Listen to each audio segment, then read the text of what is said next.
అధికారంలో ఉన్నప్పుడు ఇష్టారాజ్యంగా వ్యవహరించిన వైసీపీ నేతలు దారుణంగా ఓడిపోయారని డిప్యూటీ సీఎం పవన్ కళ్యాణ్ అన్నారు. 2019 ఎన్నికల్లో భారీ విజయం సాధించిన వారు ప్రతిపక్ష నాయకులను తీవ్ర ఇబ్బందులకు గురి చేశారని, సభలో సభ్యులకు కనీస మర్యాద ఇవ్వకుండా తీవ్రమైన మాటలు అన్నారని గుర్తు చేశారు. కానీ ఇప్పుడు పరిస్థితులు మారాయని, ప్రజల వ్యతిరేకతను మూటగట్టుకున్న వైసీపీ ప్రజల తీర్పుతో కేవలం 11 స్థానాలకు పరిమితమైందని పవన్ గుర్తు చేశారు.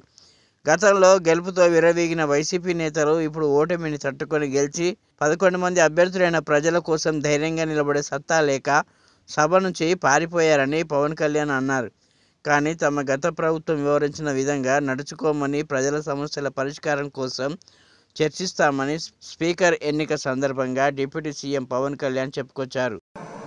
ఈ రోజున వాళ్ళకి 11 సీట్లకు పరిమితమయ్యారు. ఈరోజు లేరు, ధైర్యం లేదు వాళ్ళకి. విజయాన్ని తీసుకోగలిగారు కానీ ఓటమి కూడా ధైర్యంగా కూర్చుకునే వాళ్ళకి స్థాయి లేదు. వాళ్ళకి పారిపోయారు ఇక్కడి నుంచి.